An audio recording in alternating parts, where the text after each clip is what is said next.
Good morning, good morning, good morning, everybody. It is Friday. It is the end of the week. It is the final Friday. Let me make sure I am correct on that. No, it is not. Yes, it is. It is the final Friday of the month. Today is the final Friday of the month. Today being March 22nd. March 29 next week is Good Friday. The markets are closed. So this is the final Friday of the month. Showing you here the summary on FinViz to display how, despite the gap up to where we opened yesterday, this was not in any way, shape, or form a bullish acceptance of the levels where we have reached, that being the 5200s. So that is what I'm looking to show you here on that. Again, sticking here with the spreadsheet, I'll even zoom in to make it a little bit simpler. We have now closed green Monday, Tuesday, Wednesday, and Thursday.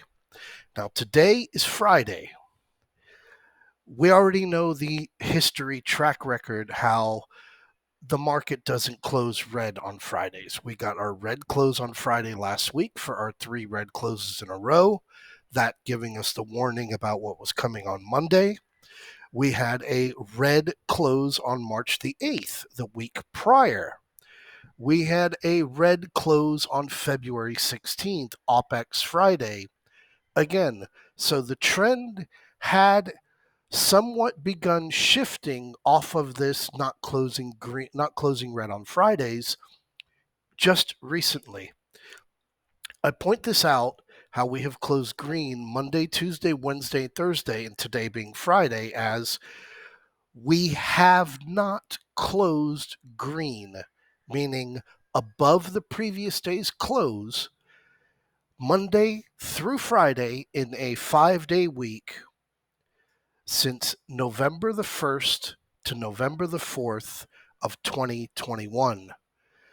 Going back at that time, going back strictly off of memory, I'm remembering having to go back quite a few years to have found the prior incident to that. It's just not a common occurrence. Thus, I'm pointing it out, and I'm pointing it out for that specific purpose. Thus, I have the risk credit spreads. As you saw yesterday, the risk credit spread yesterday produced up to a $3 credit, which is up to a 150% return on that $2 risk, closing the end of the day full credit. So today, with the close having been 52.41.53, suspicious of a red close today, a 52.50, 52.45 at present, at the moment, will provide around a $2.50 credit, which is roughly 100% with a close below 52.45. Looking for that red close below 52.41, it could be 52.41.52, but down by a penny. I've seen that happen. You're looking at buying the 52.45, selling the 52.40s, and you're getting roughly around a $3 credit at present. Let's remember as well, Jerome Powell is going to be speaking at 9 o'clock in the morning today before the market opens. No idea what he's going to say, no idea who he's talking to, but he will be speaking prior to the open today. Here's the other point that I want to bring on, and that is we've entered into a new century mark, that being the 5200s. And I laid it out for you in the spread, in the alert yesterday as I was going through my data. So going back from 4103.78 on October 27, we were in the 4200s for 3 days. We were in the 4200s for 2 days. Violent bounce, as we were already long prior to the October 27 incident. 3 days, 2 days prior to that, long going into November, because we were oversold. We had hit a pivotal level, and we had had 3 red months in a row. You don't see that. The 4300s, we had 6 closes. The 4400s, we had 3 closes. 4500s, we hung out there for a little while with 16 closes. Then when we got into the 4600s, we were there for 3 days. 3 closes and gone. When we got into the 4700s, obviously having not been in the 4700s since the very beginning of 2022, we stayed there for a while. We had 24 closes there.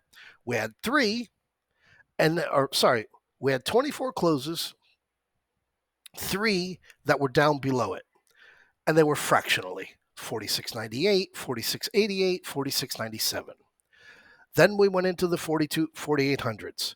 We had 6 closes in the 4800s. Now, this is brand new area. We went up into the 4900s twice, and then we went back down to 4845, and then we went into the 4900s. 6 closes. Then we had 2 in the 5000s, which retraced. 5000s, we had 3 closes, and then we dropped down into the 4900s. Now, if you have your spreadsheet, you can see it, and you can see it pretty damn clearly how it's occurred. Here, we went into the 4800s on January 12th, we closed below it. We went into 4900 on January 24th, we closed below it.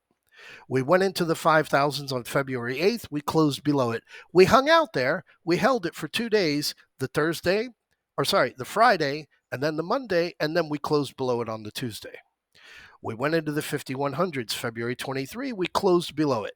We didn't go back there until after that 5058, 5057, 5061, 5094, which you know very well, and then into the 5100s. While we've been here for this month, the month of March, 5057, again, same place that we've been talking about for well over a month now about needing to be broken before anything can start saying, okay, it's finally over.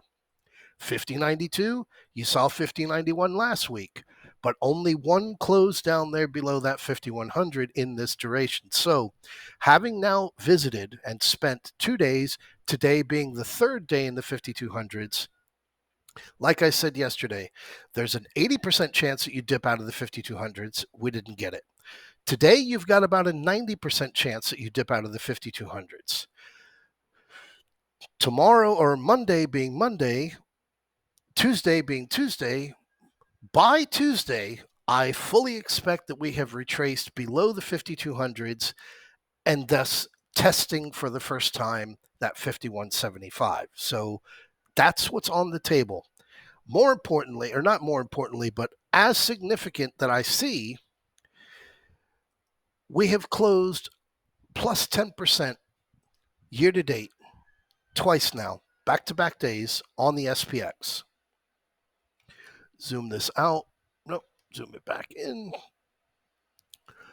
On the QQQ, we have not made it to plus 10% year to date. So you can see the shift occurring where the NASDAQ got you to where you are, and now it's no longer relied upon. We've got 2 red weeks in a row over on the NASDAQ going into this week. So again, 4 green closes in a row, Monday, Tuesday, Wednesday, Thursday, and today being Friday. I would be very subjective about being involved, number one. Number two is expecting to see a red close, thus not so much playing on the put side as much as being on the selling credit, selling calls, and looking for that close to be lower than where we were. So I've got a couple of things to go over real quick. Sorry to waste your time, but I'll get through it as quickly as I can. Again, here, that is this right here. So let me get onto the charts. SPY, here you go. Your gap is 520.42 into the FOMC close on Thursday, 520.42. Thus, I would not take advantage or be positioning in the very, very short term anything lower than 520. With the VIX down below this 1339 area, let me pull the VIX up real quick here for you. With the VIX down here imploded, I would be taking advantage of the ability to buy time, meaning going out into May, June, perhaps even September, and using this 510 level as your strike choice. You can go do your shopping. You can go do all your look arounds that you want, and I'll show you as to why in a couple of minutes as well on that.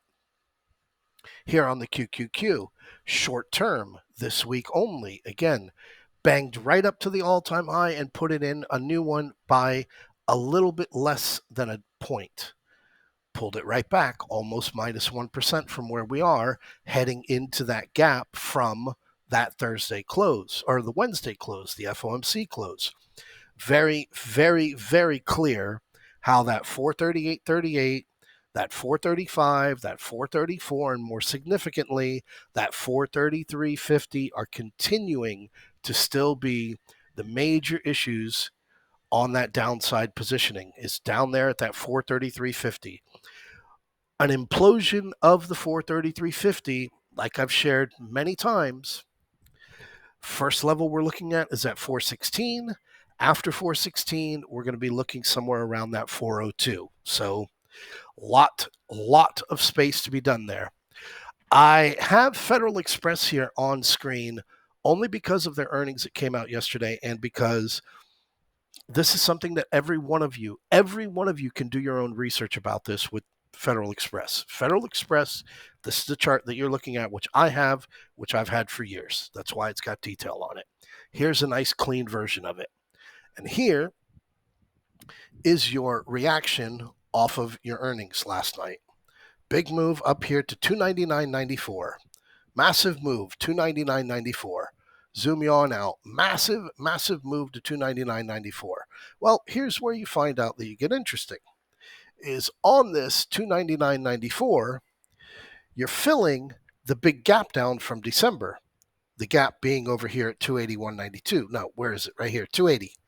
That gap to 280 has finally been filled. Now, for me, again, if I was going to be involved in this, I would immediately be saying, okay, so if I'm going to buy puts on Federal Express, I'm going to buy the 280s. That's the position I'm looking for it to come down to. Forget about the gap fill. The gap fill can happen on another day. If you were going to be playing the puts that you'd want to be playing is 285 to 280, no lower than that. And I wouldn't be expecting it to be done today. So don't go and buy zero DTEs. However, if you are going to be trading the zero DTEs, something for you to look at, like I posted in the spread room, the Federal Express Friday zero DTEs. Buy the 302.50 calls, sell the 300 calls, see if you can get some decent credit with it being up here around this 299, 298 area.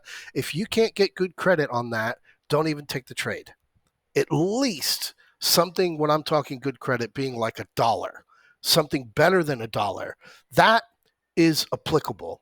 Anything less than that, absolutely not. Because again, looking at it from a wider point of view, you can also take advantage of this and say, okay, yeah, fuck you. You're going to be up here in the 300s. I'll go out here and sell the May 17th 325, 322.50s. Wait until May 17th and they're going to expire worthless. So that's your play over there on Federal Express. Now, on Federal Express, what I was saying with this is every one of you gets deliveries from Federal Express, whether in your house or at work. When you get a delivery, or even when you see a delivery driver out there, talk to the guy. Interact with him like you do with another human being. Interact. Ask him, how's things at work? Is the warehouse full? Are you guys having to be forced to work double shifts? What's it look like over there? They'll tell you. Like I said, I had the UPS guy that used to live across the street from me that was the director of Asia. He was telling me how the bellies of their planes were so fucking empty that they were actually carrying cargo for other people because UPS couldn't fill a plane. Something to look into. So, like I was saying, with the QQQ having not reached plus 10% year to date, how it's shifted over here to DIA, the Dow Jones ETF, and the Dow Jones ETF being, for the longest period of time, we continue to fail at this 390 level. Now you've got your FOMC meeting and you've come out here and you've peaked up here close to 400. Headlines all over the world yesterday were about the Dow hitting 40,000. Well, the Dow, as far as I see, hit 39,889. Wider view on your DIA, again, You've been trolling this zone up here, this 390, 389 level, the old all-time highs from back on January 2022, being down here at 370. We've looked at this a million different times in a million different ways, and the only thing that we can come up with is a bearish move up here to this 390, coming off the October 2022 lows. So looking at that 390, 391, 389 area for a retracement, a lot better selling the 400, 401 calls, collecting credit on it. But yeah, your play to be to the downside would be a breakdown below 395, looking for that 392, 389, 387 support area. And that's that with that. So I bring you on to your last charts. And here is your SPX gaps. Nothing else on the chart but your gaps. I can change this because it went up 1 penny from when I made it. So minus 5% now sits, you can't see it, it's at 49.98. That's your minus 5% line. A minus 10% move would take you right down to the 2024 open, 47.45 area. A minus 20% move would take you down to 42.08. What you have here is 14 unfilled gaps. And what you also have, being that this is detailed in tracking itself, you have not had a drop greater than 2.5% in the entire duration of this float up from when Israel invaded Gaza. Coming on to our zoomed in view for now, and having not updated any of my Fibonacci's because there's no need to, the only one that I updated was my minus 1% level. Minus 1% from the all-time highs would take you down here to 52.08. Would suffice for a day like today, would still give you a green week, would still keep you above that 41.75 area. But again, just looking at this for what it is, and the gap here being down to 52.25, a move down below 5,200, I would algorithm, spreadsheet, every part of it, be looking at it that I would expect it to be done by no later than Tuesday of next week. So I finish you off here with two things. Apple no longer is, like I say, Apple in charge of the market like it had been for years. Apple, with that antitrust suit filed yesterday, 4% drop, back here testing this 170.80 level, well off of those highs that it placed just before the beginning of the year. And a bigger, broader, wider view of it, you're very, very close. Like we said, when we came down here just a couple weeks ago, very close to breaking that October 27th lows.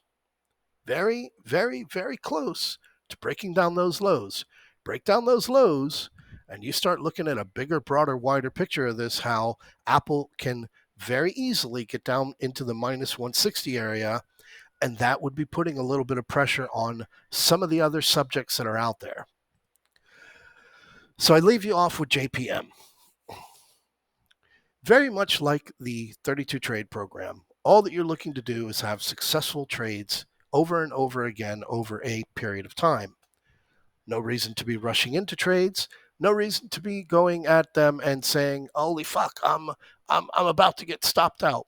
Because again, as an adult, as a very non-educated or needing to be educated or needing discipline, it is only a $1,000 entry in the very first trade, and the very first trade is the only one that needs to be done correctly, which is why you will see I choose adequate amount of time in order for trades to allow themselves to work out.